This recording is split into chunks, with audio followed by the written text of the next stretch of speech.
What's up, guys? Let's get it started. If you ever wonder why we do it, this is why.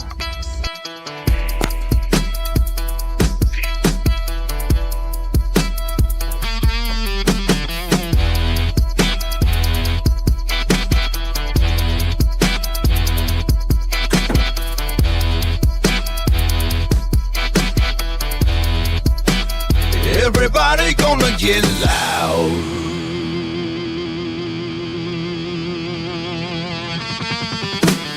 Out in the country, we do it like a hold down. Big bass system, dropping thunder all around town. Locked in the back with the doors wide open. Girls looking good and the guys are hoping. Foot stomping, ground pounding, backyard round up. Everybody's here getting down from the ground up. Big bonfire, the music is the blaze, and the girls and the boys are all going crazy.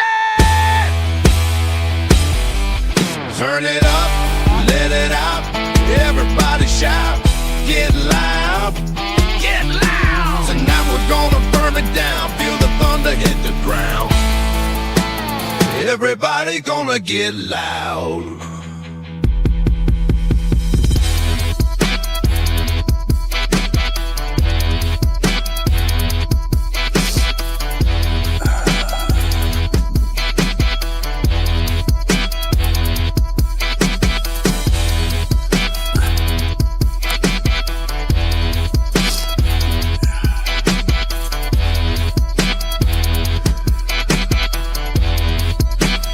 CA is gonna get loud.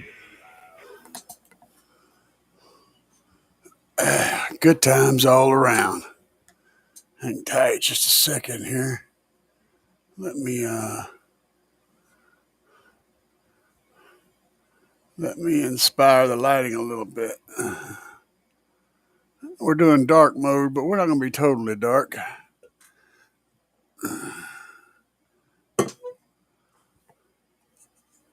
What's up? What's up? What's up? Got some Diet Coke. I had completely forgot about a Friday show until Bobby messaged me. I've had one of those weird weeks where I've been kind of waiting on this and that. Things like 10 steps forward and then 100 steps back. A whole lot of messed up week. Interesting. Lots of weird shit. Basically, the only stable things that have happened this week is the fact that I've been playing Minecraft. And my buddy Mike and I have been talking a little bit. So those are some good things. The first, I got a stupid operation.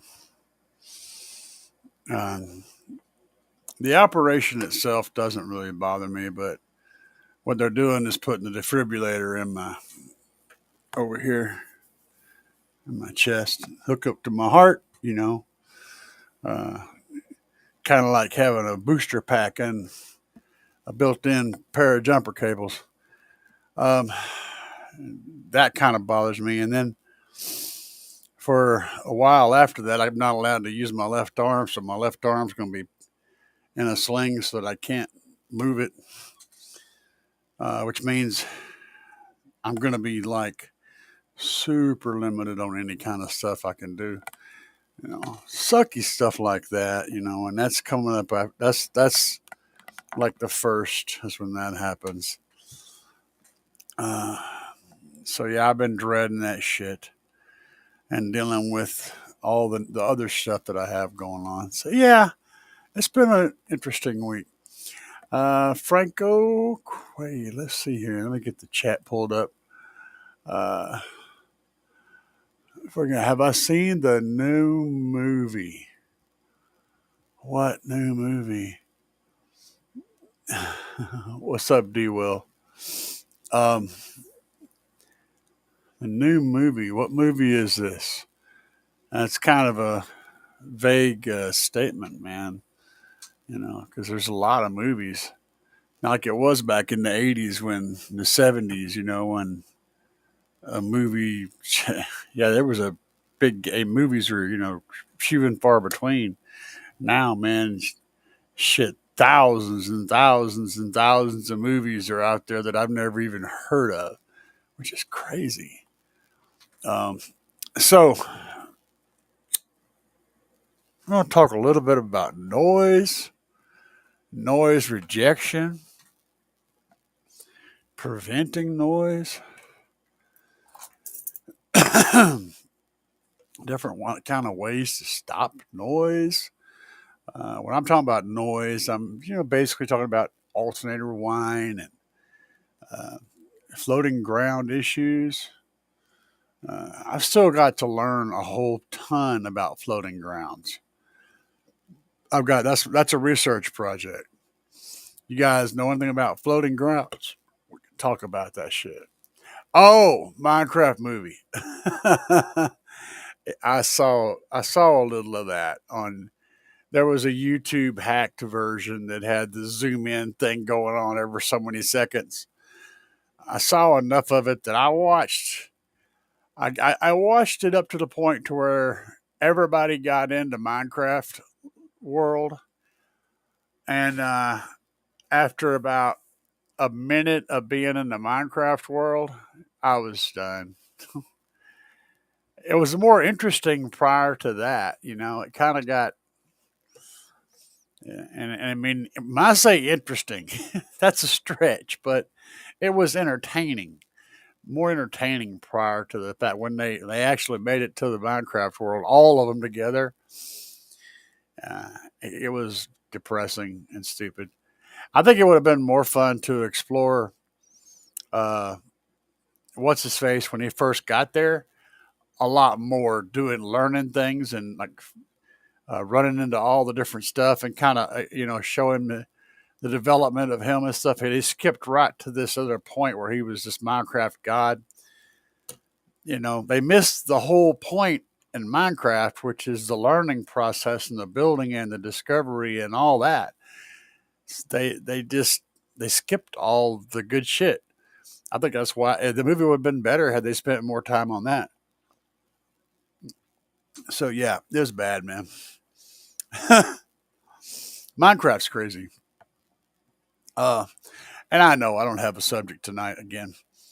I literally forgot and jumped on here and decided I'd go ahead and do it. Hang out with you guys for a little while. So I had an issue.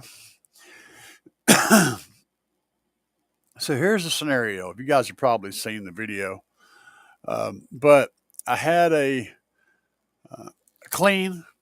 totally clean audio system, but I still had to put a bass knob on because I was using the bass knob on the amplifier prior to this, and so when I added a second amplifier, I could no longer use that amplifier bass knob.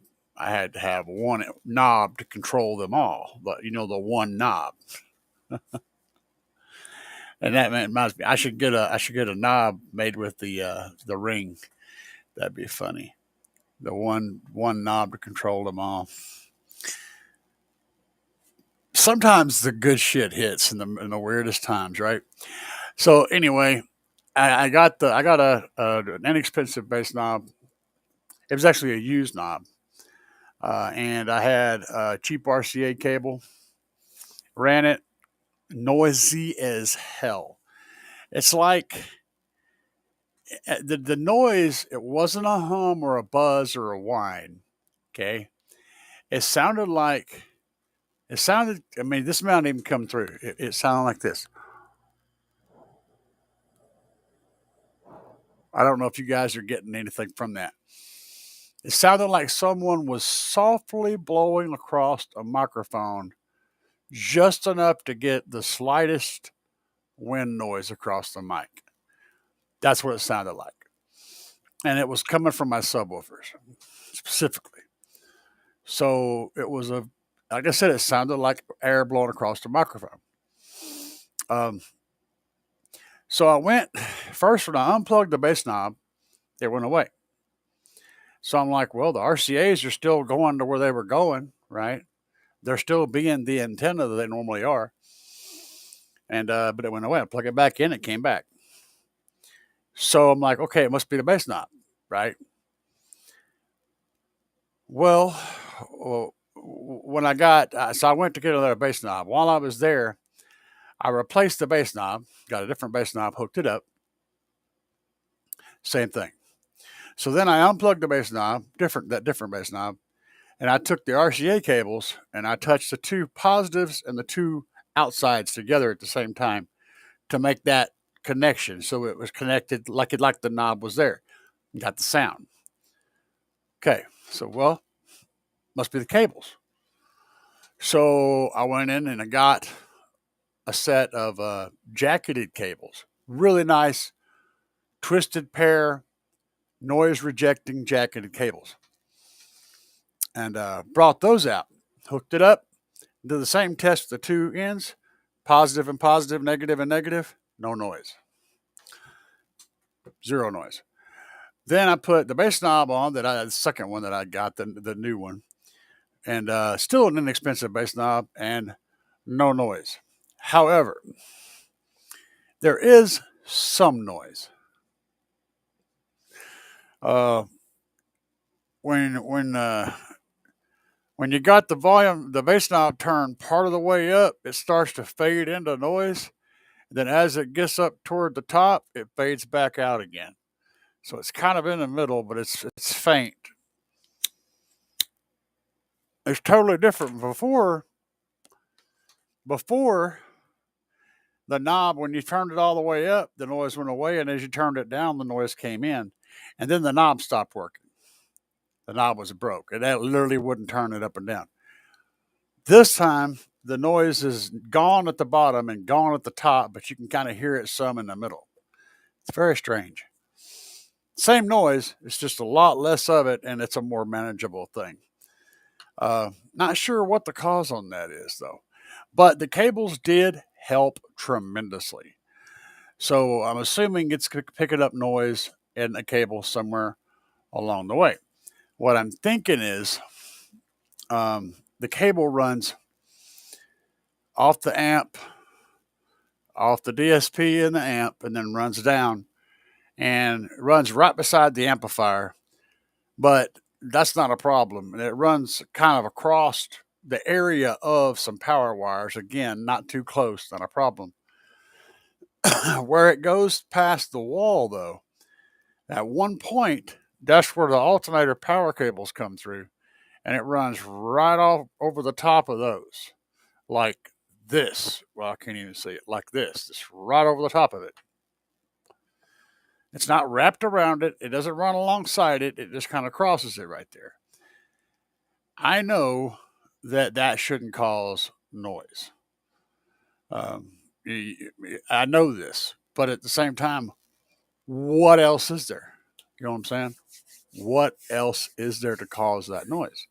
So I don't know. I'm going to be figuring it out tomorrow. I'm going out there to dig around at it.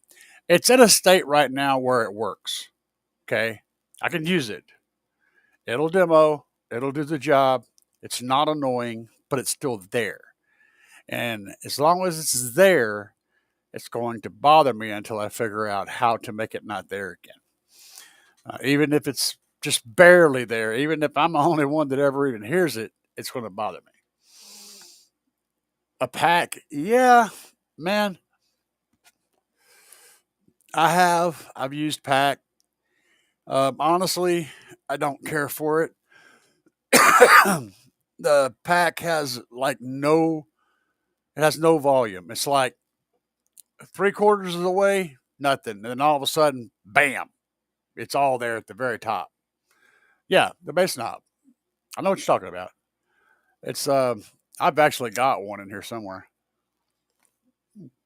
LC1, I think it's the LC1 or something like that.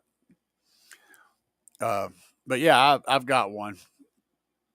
And the one that I'm using now is probably the same damn unit on the inside. But it does have a slightly more. All right, the problem I've had with pack is the fact that Are you familiar with guitars and amplifiers and that kind of shit, electric guitars? Um, if you are, anybody, one of the things that on the inexpensive guitars, one of the things that you end up getting as part of an inexpensive guitar is these little tiny cheap pots, and they refer to them as the dime size pots. They're little bitty rascals. They're the size of a dime. That's how big they are. But those pots uh, have nothing until you get to like 3/4 of the way up, and then all of a sudden that's where all of it is. Well, that's the same pot that's in those pack units and a bunch of others. Probably the one that I've got as well. It's the same pot that's in there. The ones that those big pots are the high end pots. A pot short for potentiometer have a much more gradual curve. So, and every pot has a curve. Like for example, one pot may be like the pack pot is flat, flat, flat, flat, then just shoots up. Okay, the higher quality pots, they come in and roll up on a constant basis. Some of them actually have different curves, like without they maybe roll up quickly and then level off and then roll up again. But all pots have a curve that they attenuate the amount of electricity through them as you turn them up and down. There's a curve, just like the curve that you use when you set up a crossover. Same thing, but 24 dB, 12 dB, and then the liquids Riley and Butterworth and all that. Pots have a curve just like that, and they act very similarly to that. That's one characteristic of a potentiometer. There's also a bunch of others. They have multiple wipers and uh, good wipers. So a pot's got a whole bunch of little tiny tabs around the ring, and it's got this piece of metal that goes across and touches the different tabs as it goes around. And that's each one of those tabs is less and less and less resistance until it gets to the top one, which is a straight wire. Okay. And the resistors that are put in there dictate how much resistance you lose each time you move it to the next click. Well, a good pots, of course, has more resistors and more clicks. Also, they have a good even tune. They have a wiper that doesn't wear out.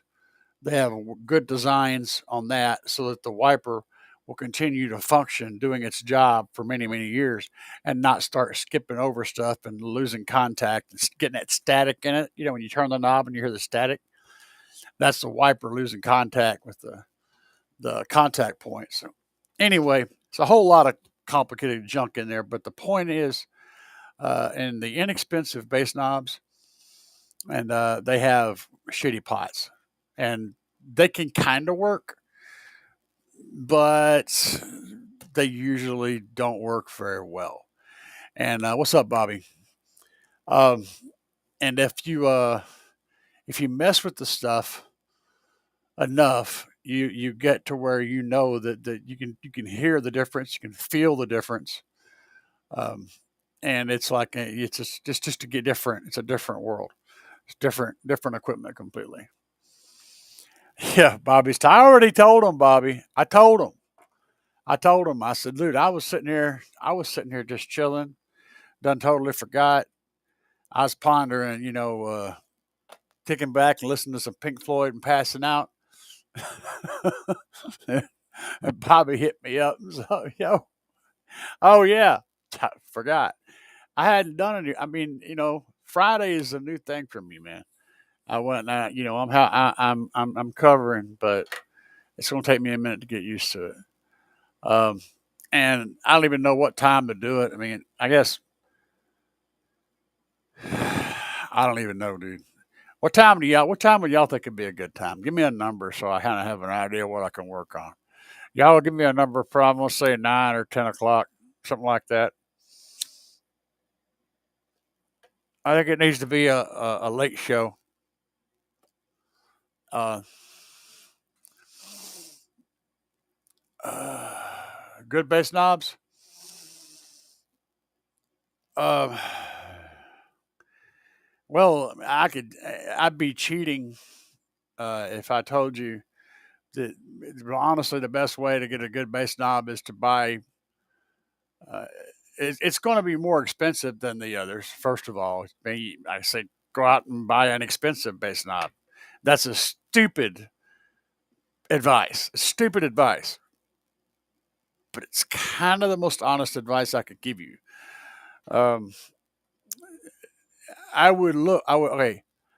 The best advice in that regard is to ask other people who have been at it for a minute and messing with them for a while what they use and get that, um, because that's going to be a good one. I can tell you this. I can make a recommendation. Hold on a second. Uh, Let me go over here. uh, let's see here. Y'all bear with me a minute. I'll get.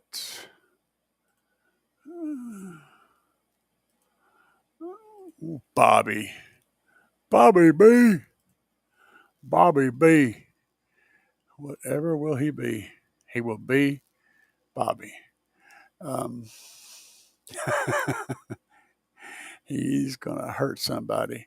All right. Let's see here. We'll go over here. Um, and I went over here. I'm going to take you guys with me because that way we can just do it that way. Let me show you all a couple of things over here. You haven't seen this.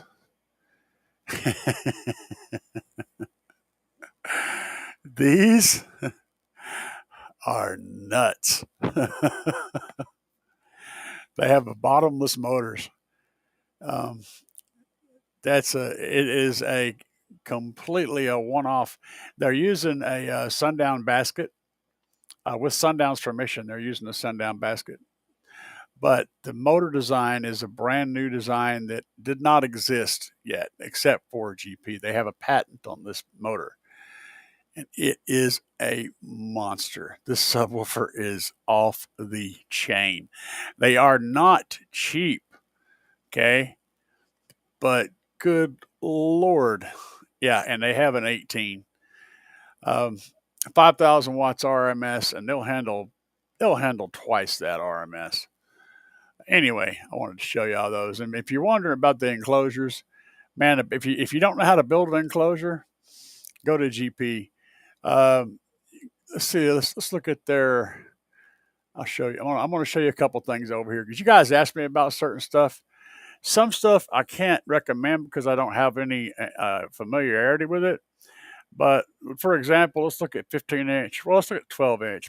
Very common 12-inch subwoofer enclosure. This is their glue it and screw it stuff. All right. So you get this box. It comes flat packed. And all you have to do is literally glue it together. And they're already cut. They're CNC cut. They're perfectly built. You can get them designed to fit specific stuff. You can get these guys here. These are the elite do it and screw it. Look at this. With the windows, the etching, you can get them to do custom stuff on these for you, make them look a certain way. All the double and triple baffles with the cutouts and everything. These prices are really good for really, really cool, sick stuff. So if you don't know, that's where you go. But that's not what we were going to look at. Let me see if I can find what I'm looking for. Y'all were asking me about bass knobs.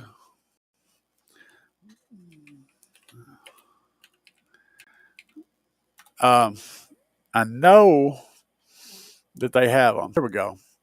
So I can tell you this. Anything that GP sells as bass knobs, is GP branded, is going to be on point. Okay? It's going to be a high quality. They just don't have any crap. Let me see if there's anything happening over here that I'm missing. Tacos. Bobby said he had tacos. Oh man. 9 or 10 p.m. sounds good. So what I'll probably be getting It would probably be the generic, the cheapest one. But there's this one is actually really cool because it has dual bass knobs, so you can control your stereo, main volume, and the bass, the subwoofer volume also at the same time. And I think this one has this one.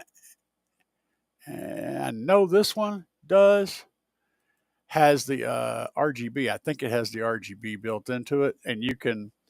So when you hook it up, does it have? Yeah, I'm gonna make sure that I'm not lying to you. I think I am lying to you, but man, yeah, 1, 2, 3, 4, 5, 6, 7, 8. No, there's no wires. They have one that does. I don't know where it's at though. But this guy right here will be a solid setup. Uh, if you don't have a volume control on your, if you got them stupid push buttons or something like that, this is an excellent choice for that kind of setup. I could use it on mine, but I've actually got a good volume control up there up front for my DSP. So I'd probably run this one. Yeah, I'd probably run this one, but I'll have to look into this. I can probably get it a little bit of a discount, not much, maybe 10% off. I'll have to dig into it and see what I can find out. But yeah, GP's got your bass knobs. If you're looking for something that's just going to do it and be solid, any one of these three is going to give you a solid knob. The reason I'm running what I'm running right now is because that's what I had to have something to run for the weekend. And so I had to set the thing up quickly. That's the reason for that. And check out their wiring kits. So you guys know how expensive this stuff is. We're going to look at the true spec wire. That's the Team GP welding wire. What do they got prices on here? So, all right. So there's one alt gauge welding wire for 25 feet for less than $100. So that's what, $4 a foot? Less than $4 a foot. Not bad. That's the Team GP. That's the standard true spec wire. It's good stuff. Personally, with their wire, let me see if they got it here. Where'd it go? Their wiring kits. Their wire, I'm a big fan of the America series, and look at the pre-terminated stuff, wiring and cable management. Oh, these are new. You guys hadn't seen this yet. Check these little dudes out. These are cool. And they're for so you can run your wire through there, lock it down, organize it. Isn't that cool? 2 spots and 4 spots. And the 2 spots are $14.99. The 4 spots are $22.99. So they're not terribly expensive. They look nice. You got different colors and all that. So pretty cool. GP's got a lot of branded stuff. It's like this is all this stuff I'm showing you. This is good stuff. We haven't even got into the fact that they carry all these different brands that you see and tons of them. But they got the alternators. They have this full set of alternators, batteries, the whole kit and caboodle. They got the machine shop where they can do all kinds of stuff there. They can make these rings for your doors if you're doing custom doors. You can get these little guys pre-done. So all you have to do is just put them in. That's for the tweeters with the little ears.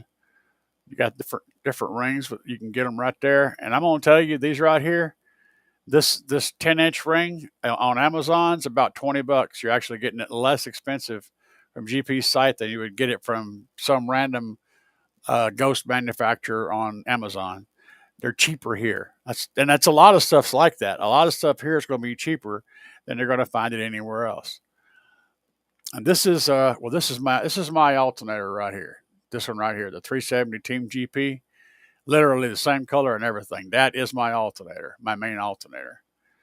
Yeah, there's all kinds of stuff you can get here, man. Don't sleep on GP. GP's not just a reseller, but they're also a manufacturer. They also have their own stuff. So that's kind of cool. Let me see here. I'm missing some things. Don't have any baselines. Do I understand raw?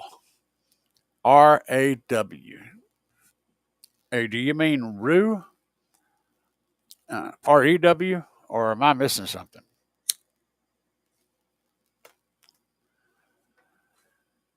Let's see. 7 p.m. So 9. All right. Now that's 2 votes for 9. Bobby had tacos. Sorry, bastard. No, Tyler doesn't sponsor me. Tyler's an asshole. Tyler's not an asshole. He's really not. He's a really cool dude. And I don't care if he sponsors me or not. Um, they have good stuff. You know, the prices are what they are, but you can look up, for example, when I was getting ready to put my dual alternator setup on my Tahoe, uh, I looked for prices. I looked for equipment. I looked at 370 amp alternators across the board. I also looked for high output. I looked for high amperage alternators. I was also looking for dual alternator brackets to put on my Tahoe. I went on Amazon, went to the other big car audio places. I didn't shop at Big Jeff at the time. Didn't have any idea about Big Jeff at the time. But I went to the other ones, Sky High and all them. Amazon, I was like, well, Amazon's got the cheapest thing out of all of them, right? And then I found the GP site, and I went over there, and the one he offered was a better product at the same price, and it included a belt for the same price that theirs did not. And the belt for those belts can be $50-$60. They're not cheap, okay? He included a high quality belt with the kit, and it was actually $1 or $2 less than the Amazon listing, and it was a slightly better, thicker material, all that stuff. And I was like, well, wow, So I ordered the bracket, and then I also ordered the alternator because the alternator was roughly similarly priced. It was similar to prices to the other guys. I said, well, I'll just get both of them from them. And I've had zero problems out of any of their equipment. GP just has good products, and their prices are competitive. Go figure. That's why I would love to do business with them, because I can't go wrong. When a company offers a good product at a competitive price, it's a fair price for what you get and a good quality product, and the people are good people, I'm all about doing business with them. But, Tyler just doesn't want to have anything to do with any of that. It ain't just me, it's nobody. He don't have any YouTubers.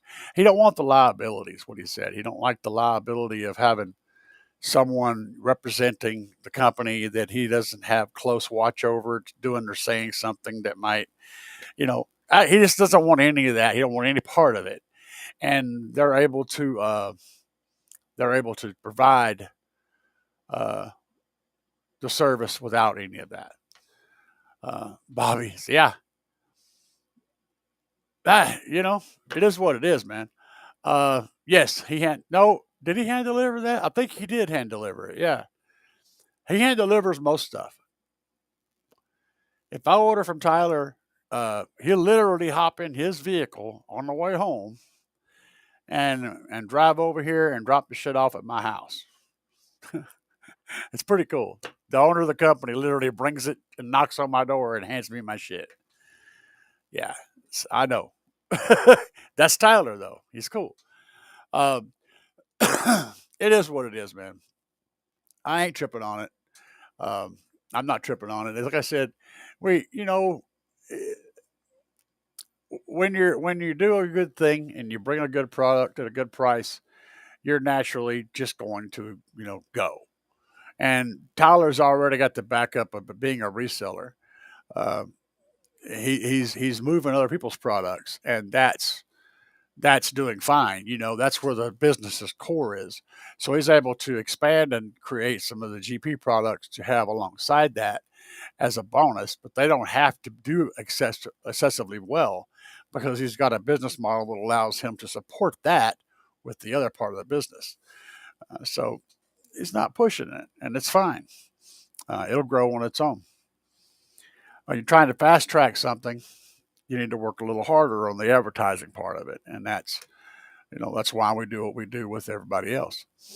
So, but I'm very pleased with my people that I work with. I have some great sponsors.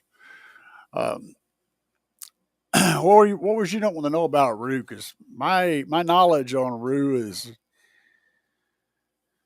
hell. If you've got, I don't even have Rue on anything right now. I don't have anything to use it on, or any equipment to use it with. But I have a little speck of knowledge about it. I know Rue has way more functionality than anybody in car audio really needs. It's like what you need out of Room EQ Wizard is about 1% of the shit it has. It just has way too many tools. Um, it's like Photoshop. When I'm using Photoshop, I use Photoshop 7.0, which is like from 2000. It's 20 years out of date. And there's a whole bunch of crap they've added in the last 20 years. But I don't need any of the stuff that they've added in the last 20 years. Everything I need is in the old version. That's kind of what I'm getting at. Speaking of which, I got to find that again because I don't have access to it. It's on my old computer. This one doesn't have it on there. I'm going to have to go download it from somewhere shady. No, it's not correct, man. That is not correct. That would be somebody. That'd be one of those Grey Poupon people telling you that shit. The Grey Poupon, pinky in the air. Yeah, no. To use a DSP, you don't even have to know that Rue exists. Um, that's okay. That's like telling you, in order to know how to use a socket set, you need to know how to build an engine. Same concept. Why? If you're going to be putting training wheels on a bicycle with your socket set, you don't need to know how to build a 12-cylinder engine for a freaking Lamborghini or whatever. You don't need to know all that. That's not information that you need to do what you're doing. It's yeah, I know I hear that crap all the time, man. It's that crowd, man. There's always one in a group, like, oh, but yeah, but you really need to know, you got to measure to the nearest 1,000. So, whatever, dude, whatever, whatever. Eat your grape pond and go chill with a glass of wine and dream about that next big yacht you're buying. I don't care. None of that means anything to me. No, you need to understand how to do crossovers. You need to understand how to do time delay. You need to understand how to set levels. You need to understand how to EQ each individual channel. And then you pretty much got the sum of all of it figured out. The stuff that comes beyond that is stuff that you'll figure out that you need. When you figure out that you need it, then you can learn and advance into those areas. All past crossovers and nulls and all these weird things that'll come up. Once you get to where those things become a part of what you're dealing with, and then you want to correct for them, that's when you'll learn about something new. You need to learn how to figure out how to set up your DS4 DSP 6.8 Plus. Okay, well, it's a 6 in, 8 out DSP. Any DSP, no matter how many channels in and out, are going to set up the same way. But they're all pretty simple. You know what we can do? Hang on a second. We're going to go for a ride. Y'all ready to go for a ride? We're going for a ride. We are going for a ride.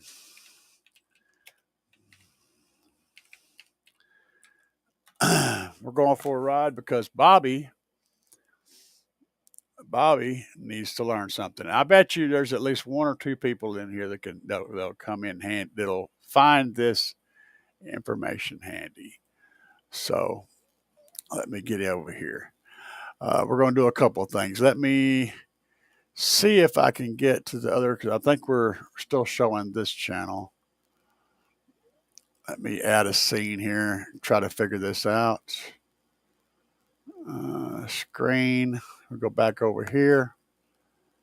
Okay, that's that. Okay, this should, nope, it doesn't change it because that sucks. That would be too easy. That would be too damn easy. This may take a little bit of poking to get through this, but I'm going to go over here to Audio Dynamics website. You guys, the reason we're going over here is because of a couple things. One, AD is a great company that makes really awesome, badass products. Two, I'm extremely familiar with 95% of their product line. So I can answer questions and I can give you opinions on all the stuff they have over here. And they have a lot of cool shit. But for today's lesson, okay, this is the DSP lineup at AD. Now I have over there on my shelf right now, I have this guy sitting on my shelf right now. And this is the AD SP46AT auto tuning DSP. I also have this kit right here, which is the volume and bass knob for that DSP. And I have this microphone right here. And I have this Bluetooth thing right here. All that can plug into that DSP. And then in my Tahoe right now, I have got, that's the 812. That's the SP 12.8, 6.8. Yeah. In my Tahoe right now, I've got this DSP right now. That's what's controlling my setup. So this is what I'm running. Now, here's the cool stuff about this. If you go in here and you click on the DSP that you want to look at, right? It tells you all the stuff, and it's out of stock right now. But down here, in every one of these DSPs, you go down here to download for Windows. You click on that, or you download it for your phone, and then we'll open it up. And I'm going to put it over here, and I'm going to open this up. So you save it. Let me locate it. I don't know what you guys can see just yet, so bear with me. Where'd it go? Oh, there it is. I'm going to open it up. Yeah. I'm installing it right now. It's going to say it's dangerous. And you're going to click the little more info button and say run anyway. And we'll put it over here. And then we will see if we can get this to show up on the screen. So replace screen. Oh, that's not it. That's not it. We're going to window. We're going to entire screen. Yeah, that's what we'll do. And we'll share this screen. And I'll add the audio just in case. All right, you guys can see that, right? Yeah, y'all can see that. So this is what you start out with on the DSP, on the software for the one that I have in my Tahoe. I've never actually used this software because I always use my phone, which has different software. It has a much simpler version. But I've used this almost identical software on the DSP I showed you guys before, the one that I had before this one. It's very, very, very, very similar. So I know most of this stuff. All right, let's start with, oops, what did I do? I broke it, didn't I? Hang tight.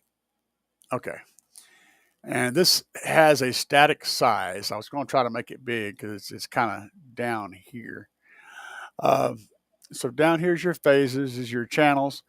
So right here's where you set your different channels, what to do or whatever you want them to do.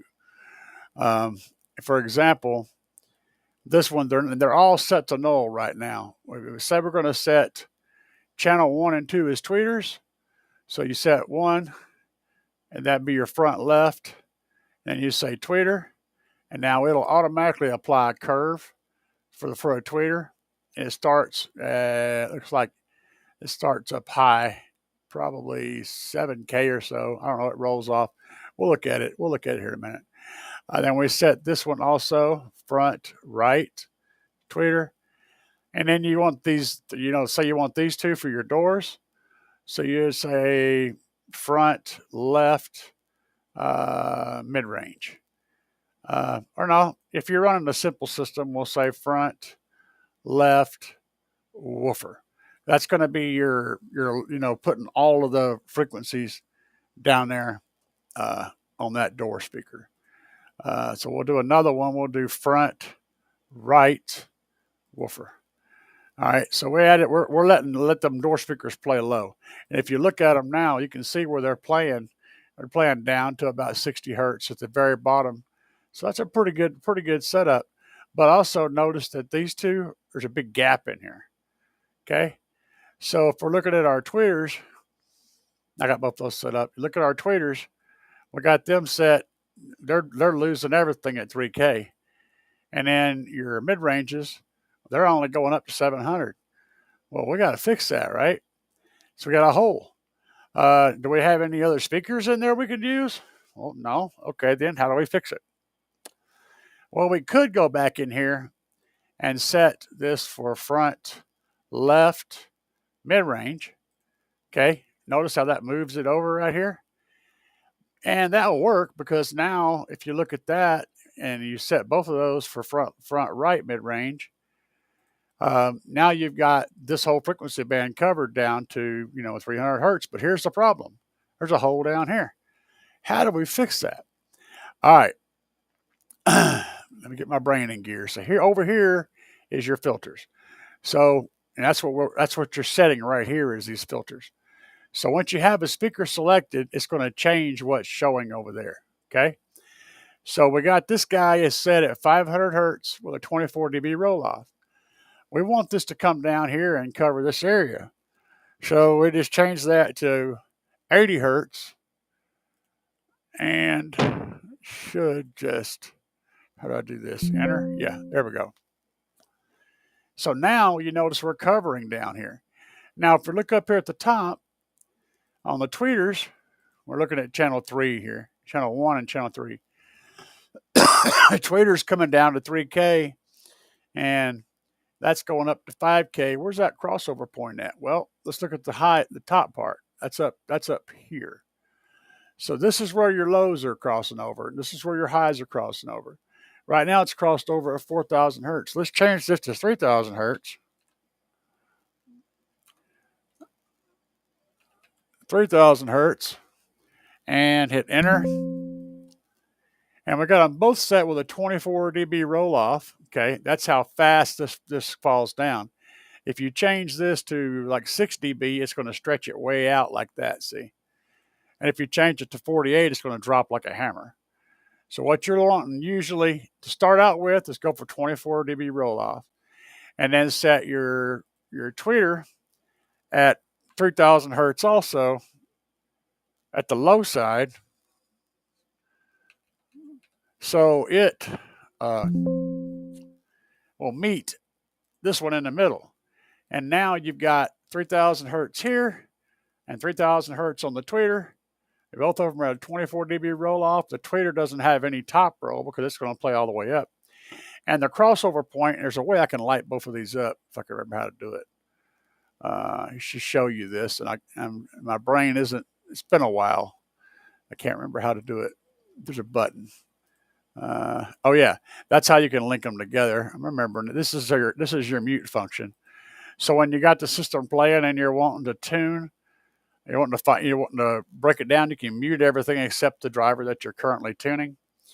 Where is that? There's a functionality that shows them all. I just can't remember where it is.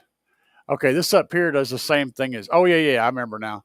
Yeah, right here. So channel 1 and channel 3. There it is. All right. It took me a minute.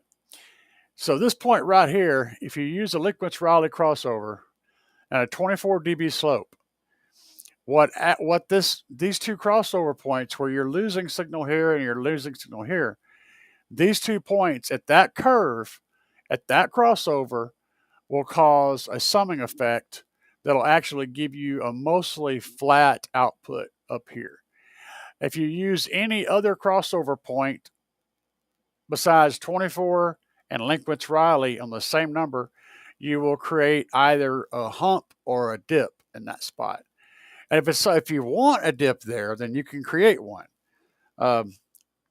But if you're wanting a good, smooth, flat, continuous carryover handoff from one driver to the next, you want to use a 24 dB roll-off, Linkwitz-Riley slope, and put them on the same number crossover points. Okay, this is your starting point. This will give you a 99% foundation. And then you notice down here, you don't have to cross over the lows down where we did, but we're going to look at it anyway. So right now we're at an 80 hertz crossover at the bottom, which means the subwoofer is going to have to play up to 80 hertz. Let's go over to channel 5, which we haven't used yet, and we'll make it a subwoofer channel. So we go into here, go down to subwoofer, and we're going to make it subwoofer. All right. By default, it's set at 70 hertz. We want that to be 80 hertz, right? We want them to line up. We want that roll off. We want to seamlessly go from what the subwoofer's playing to what that door speaker's playing, so that there's no gaps in there and in the middle. We don't want any missing information. Okay.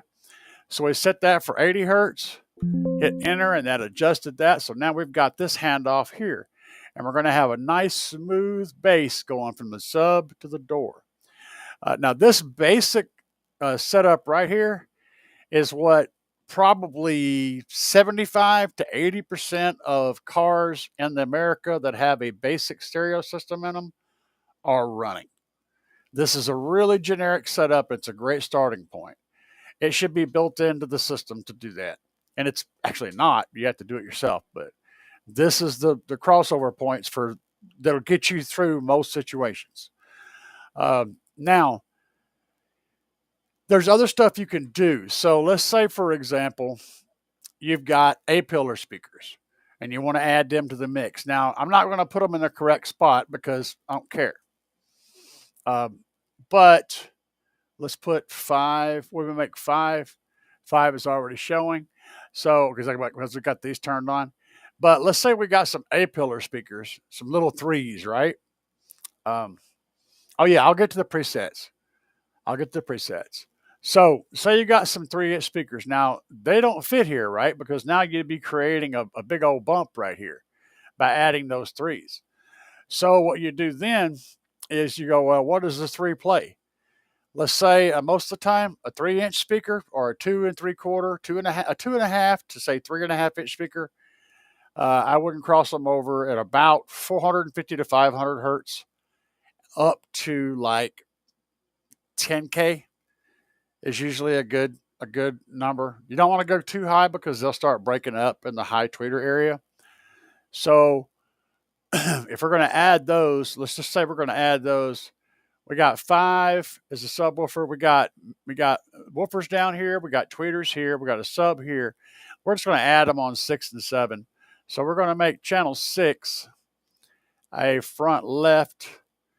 I can't do a mid because we've already got it. It don't matter. We'll make it a front left woofer. We'll change that.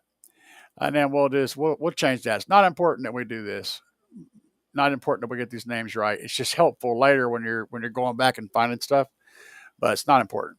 So we've created it. It's in here. You can see it's right here, this purple one. So we're going to take 6 and 7. And in this case, I'm going to show you what this does. I'm going to try to show you what this does. We're going to link those two together, and notice how the controls now will operate both. All right, so we're going to operate both of them, and we're going to make the crossover points 500, 500, and 10,000. 10,000. Okay. And that's got it up here. And then we'll come up here to the to the woofers, first we'll go to the tweeters. Is it 3,000? Yeah. We'll take those and make those 10,000 also. Here. All right. And then it'll play that and up, and then does that tweeter. You know what? Let's link both tweeters. Now, sometimes you'll ask you whether you want to link left and right. In this case, it did not. It'll say, do you want to apply the settings from the left to the right or from the right to the left? Most of the time, it's just going to take one of them and apply it to the other one. We'll link them. Anyway, yeah, we'll link them. So 24 dB. All right, let me look at this. 10,000. Getting ahead of myself. Let's go to the woofers. And the woofer, we're going to do 80 hertz up to 500 hertz. 100 hertz. Bam. All right. Now we get those showing. So there's 2, 4. All right. And then what was the red one? Red one was channel 1. Channel 2 is corrected, but channel 1 is not. So it didn't link. So we'll go to channel 1. Channel 1 is corrected. Channel 2 is not. What did I do different here? Channel 1 is red. It's 10,000. Channel 2 is 4,000.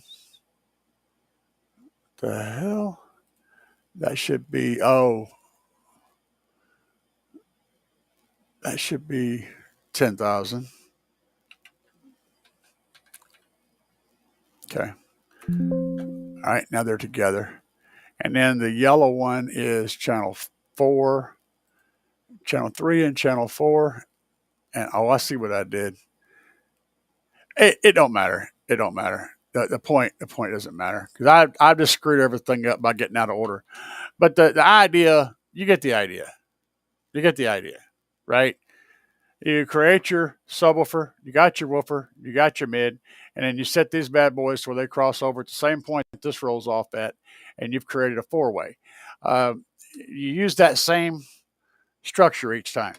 So now, once you kind of get the basic crossover setup figured out, then you get into the equalizing. And we'll unselect all these. So they're not important. We do have these two linked together, and they're going to operate together. But let's say that you get your RTA set up. Now, if you're running a fancy RU, right? You'd use the RTA function on the RU and use the microphone from the RU to give you a on-screen visual indication with the little bars going up and down of what's happening. And you want the microphone set at the spot where your ear is going to be in the car. Okay. You get that sucker running where you can see the graphical representation of the sound at the microphone's point. All right.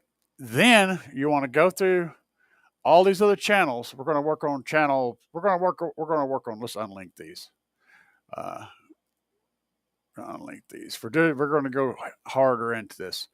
So you're going to go down here and you're going to mute every channel that you're using, that you have applied to something, except the one you're going to work on. And then you're going to have pink noise, not white noise, not brown noise, pink noise playing. And you're going to bring the volume up. You want the car in the condition that you listen to it in. So if you'd like the windows down all the time, up all the time, one window down, one window up, whatever that case is, turn the air conditioner all the way down, off, or down to the lowest setting where you can just not die. Get it set up the way you would normally, and then have that one speaker playing. Now you're going to be looking at your bar graph. Okay, it's going to have some mountains. It's going to have some rolling hills, and it's going to have some mountain peaks. Okay, rolling hills are okay. We're not worried about rolling curvy hills. What we're worried about is jagged edges, where you got a nice rolling hill and all of a sudden one of the bars drops down a whole bunch or comes up a whole bunch. When you see that, then you're going to go, oh, there's one bar that's poking up too hard. It's poking up, making a pokey bit on what would normally be a nice smooth heel. Whatever frequency that is, you're going to come over here and you're going to find that frequency. Now, if you don't have that frequency, let's say it's 1650 hertz, you can click on this and change it to 1650, right? So it'll be the exact, you can make it the exact number that you want to adjust by changing that. And then you can adjust that frequency exactly, okay? Now, if you've only got one little bar that's out of spot on that graph, you're going to want to make that a pretty narrow thing that you're adjusting. So you go to this number right here. It's called the Q. See over here? Go to this Q and make this as high as you can. Like in this case, see if it'll let me do a 3.0. Not even sure if it will. Okay, it went to 2.9. Its highest is 2.992. All right, so that's as high as we can go. That's the peak. Now I'm going to show you what that Q changes. So if you change that to a 0.50, if it'll let me do that, you see how it gets wide like that and takes up a whole lot more, moves a whole lot more of the graph? Well, the smaller this number is right here, the more you're changing. All right. So if we go back to a 2.6, I think, what was that number? We'll just type something in. Then it's going to be a smaller gap. So the more of a peak or whatever you're trying to adjust dictates the Q, which is how wide of a sweep you're going to be pushing up and down on that sound wave. So you want to get the pokey bits out of the way, get those killed off to where you've got something that looks like a kind of a gentle rolling slope with no pokey parts. You want it to be generally kind of flattish, but not flat. Ideally, I usually go for a bit of a smiley face. Okay, so a little bit higher in the lows, a little bit higher in the highs with a little bit of a valley in the middle. Don't go extreme with this. Very little makes a big difference. Okay, just a little bit of a sway back in that will give you a lot of change in the overall sound. Somewhere between 500 hertz and around 2500 hertz, our ears pick that up really well. So we want to kind of swoop that down just a little bit, let the bottom end and the top end come up just a little bit for the old man ears to be able to get them highs. Bing on perfect. The main thing you're trying to do is get the sound to where it's no pokey parts. All right, then you're going to do each individual speaker the same way. Each tweeter, left tweeter, the right tweeter, blah, blah, blah, blah, blah. Each individual driver gets this whole treatment. All right, and once you've got to that point, save it. First of all, save it after you do the crossovers, then save it again after you do the EQ for everything. And that EQ can stay that way until you change equipment, okay? You don't have to change that EQ ever. Now, once you've got that done, let's see what else we have. We have our delay. So, and the delay. And let me figure out, I haven't done the delay on this software. How do I do this on this software? We're going to do it in, oh, wait a minute. We're going to do it in inches because that's how I always do it. But I don't know how to do this. Hang on, let me figure it out. Inches, where's the thing at? How do you enter that? Okay. Well, you can see in this picture over here, by the way, it shows all these drivers we put in. So that helps you whenever you have them set up the right way, you'll be able to click on the driver that you're wanting to address and it'll automatically go to it. It's very handy stuff. I can't remember how to do that part in this software. Oh, yeah. And, oh, yeah, there's mixer options, reset output. Yeah, we could probably do that because our output sucks. We're not going, yeah, we'll just do it to default. That way it's, yeah, okay. It gave me the default setting. Tweeters, mids, full range, center full, and then a subwoofer. Yeah. So this is giving me a generic setup. Since I botched that last one up so bad, it gave me a more generic setup here, which is a 3-way on each side with a subwoofer in the center channel. Nice setup. Mixer. What is I'm looking for? Okay. This allows you to control the input level of each individual source that you might have. And there's, you can see there's a lot of them because you got 8 possible sources or 8 channels. 8 channels because we have a 8 in, what is it, a 6/8? Yeah. And then it shows these are the different inputs. The only one that I use is the Bluetooth down here. So, and what you want to do is set it up. And basically, it's got a good example set up right here. You want to have, like, for example, channel 1 is playing left, since left's turned all the way up and right's all the way down. And channel 2 is playing the right signal, since right's turned up and left's turned down. But if you wanted to have 3 and 4, for example, say those are your doors, and you want them to both be playing the same signal, you can literally set them both at 100%, and then these 2 speakers will get a mono signal. Okay, so you can do that, and in fact, there's a center channel set up on here, and down here you can see there's a center channel set up at 50%, both of these 2, and 50% on both these 2. Oh yeah, and that's the other thing. If you do, you shouldn't do 100%. You should do 50-50, because you're summing that signal, and you'll actually get more perceived output. So you're kind of going to double the volume of the output, if you will, by adding those 2 together. So you want to get them both the same. And of course, you can type it in. I'm trying to use the slider. But that's how you set that. And most of the time, that's going to be pretty well set for you. You won't have to mess with it. And what else is there over here? We're going to get to that. There's your factory settings. Restore factory. You can change it to Chinese. Don't do that. Bad idea. You were asking about memory. All right. So some of these functions aren't going to be available because I'm not hooked up to a DSP right now. But when you save as machine preset, you can lock in a preset that will always come up when you hook the thing up, unless you have reset it back to factory. You can load the machine preset. You can delete the one that's there. Then you can load different presets. Then the ones on your PC are right here. This is where I suggest you save stuff, except for the tune you're using. If you want to do a bunch of experimentation, you can save all of it as PC files. So when you hook your PC up, you can load it from your PC into the DSP. Bob's your uncle.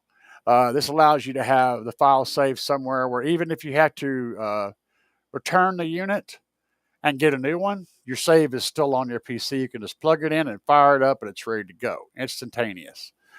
But you can also save them on the device. I have tunes saved on mine, and that's fine. But if you're using a PC to tune, go ahead and take advantage of that.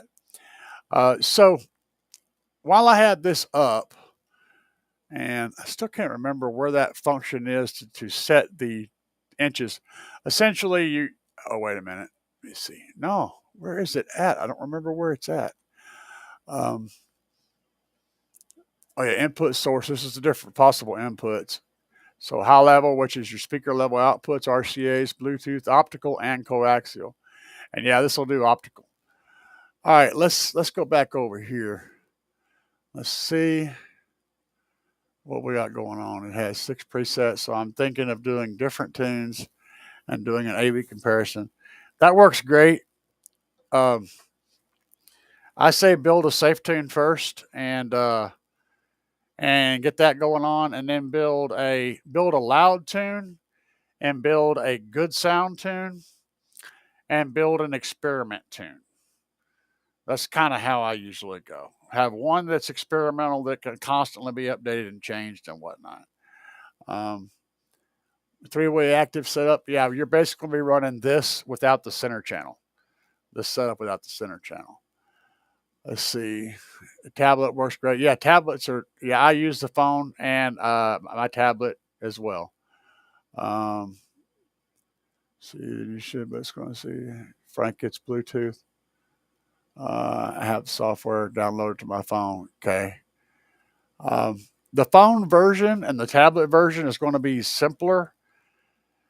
The only real thing that's trickier on the phone is you can't like type shit in. Basically, you don't have a mouse, so your finger is trying to do stuff, and you also can't like click on a value and then type the value in on the keyboard. You have to click on it and then work a slider with your finger, and it's going to be like your finger is just too big. So that's something you'll have to learn to fight with. But other than that, it's not complicated. You have anything you want to ask about this particular mess except for the time alignment, which I can't remember how to get to for some reason. This is your master volume, um, and that's always set to 0. Anything, anything that's positive 5 dB is danger zone. Once you go over positive 5 dB, you're into distortion territory. What do I mean by that? You see how these numbers up here? Okay, well, 0 dB is flat. Anything above that, you're adding extra potential distortion. So if we take this slider and we go up, and you can see it showing 7.1 dB. So we're into the territory of getting into nasty problems, starting to have distortion and clipping and things. Never increase. You never want to increase. If you have a bump here on REW, you should be able to slide that like that. Say REW shows a bump here instead of says you have say REW shows this. REW is showing that you have a dip right here at this frequency, right? So instead of getting on your EQ and raising this frequency, you could come over here and lower this one and lower this one and lower the rest of it. You don't really want to push too much too high, and anything over positive 5 dB is going to start clipping. You may not hear it; it may be inaudible clip, but once it gets to 5 dB plus, it's going to clip, and it's going to be dirty, not good. And why is this so annoying? I swear it's right here. It's my brain just won't connect the dots. But you select basically what you do is you select inches, centimeters, or milliseconds. I always select inches, and is that going to let me do it like this? And then you measure from the speaker that you're trying to set it for to your head and to your ear, and you with a tape measure, and you put the inches that it is for that speaker. You put them in there, and then you move to the next speaker, and you do the same thing. Measure from that speaker to your ear, and then you put that number in. You go through the whole thing. You can do it all that way. That's the easy way, but it isn't the best way. So the speaker that's the closest to you, if no, rephrase that, the speaker that's automatically going to be, okay, one of them is automatically going to be, so you're delaying. Yeah. So the speaker that's the furthest away from you doesn't need to be delayed, right? And most DSPs, whenever you put it on all these numbers, it's going to take the longest number, the furthest away number, and throw it away. And then it's going to subtract that from the other ones. So you don't need to delay the speaker that's the furthest away. You need to delay all the rest of them. And you can write these numbers down that way.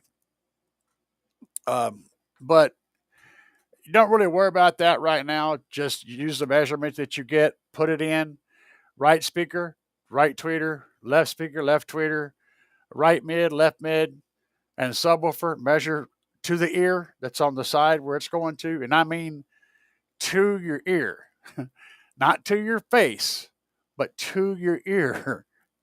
Have your head in the center position. Measure to your ear hole. You need to get within an inch to get this to really have the magic. Okay. Now, me, I do 2-seat tunes. I measure to the center point between the two heads. Okay. But if you're the only person in your shit and you don't care about the passenger having a great experience, they're still going to sound good. It's not going to sound bad to them. But if you're wanting the magic spot to be where you sit, you need to measure right to your ear hole.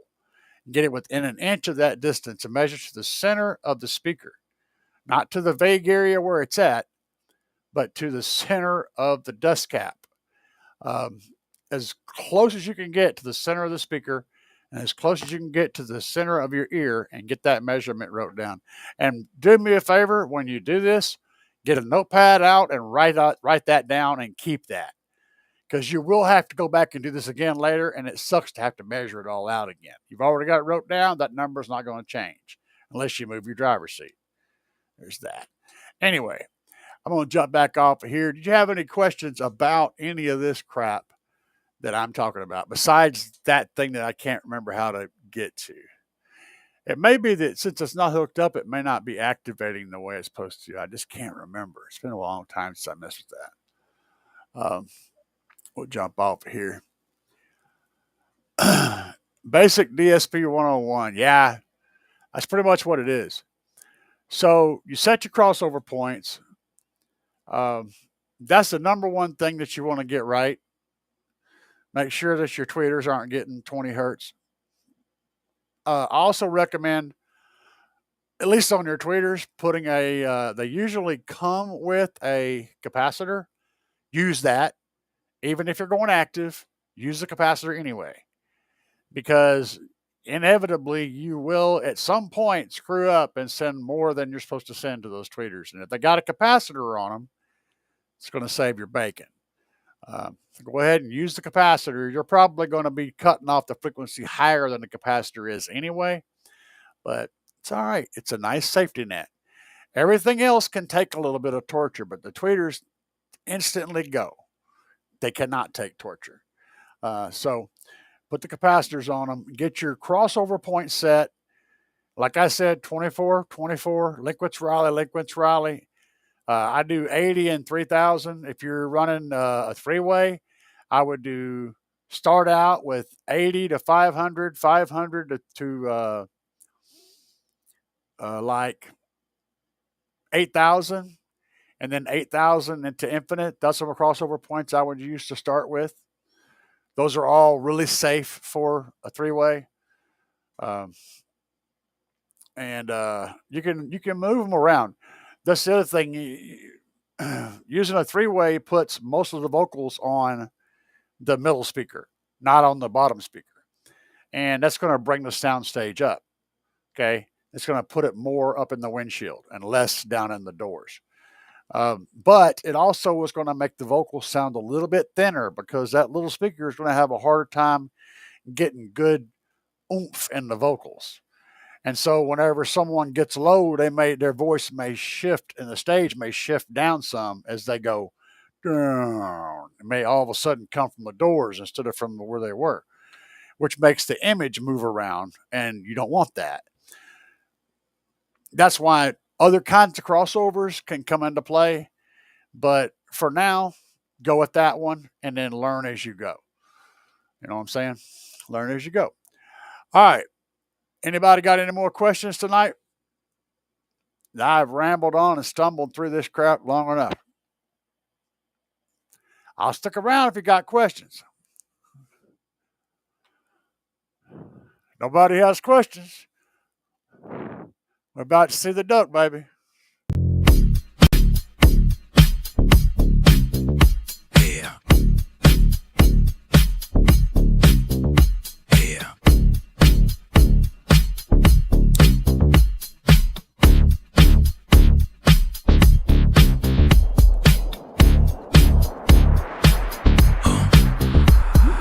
Out here banging up and down the street, slamming it to the ground.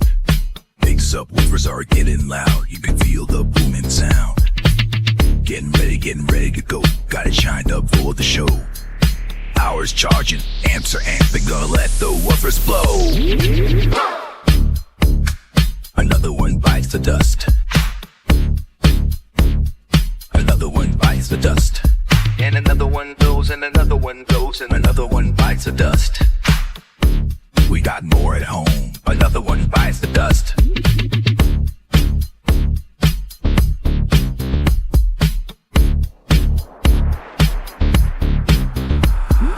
Eyes are glowing and the aim's smoking. Subs are cherry red. Let me keep jamming, gotta keep the bass slamming. Gonna go hard till they're dead. Full power, gotta let it go. 20 hertz in the floating air. Sparks are flying, voice cords are frying, and the smoke is in the air. Another one bites the dust. Another one bites the dust. And another one goes, and another one goes, and another one bites the dust. Hey, we got more at home. Another one bites the dust.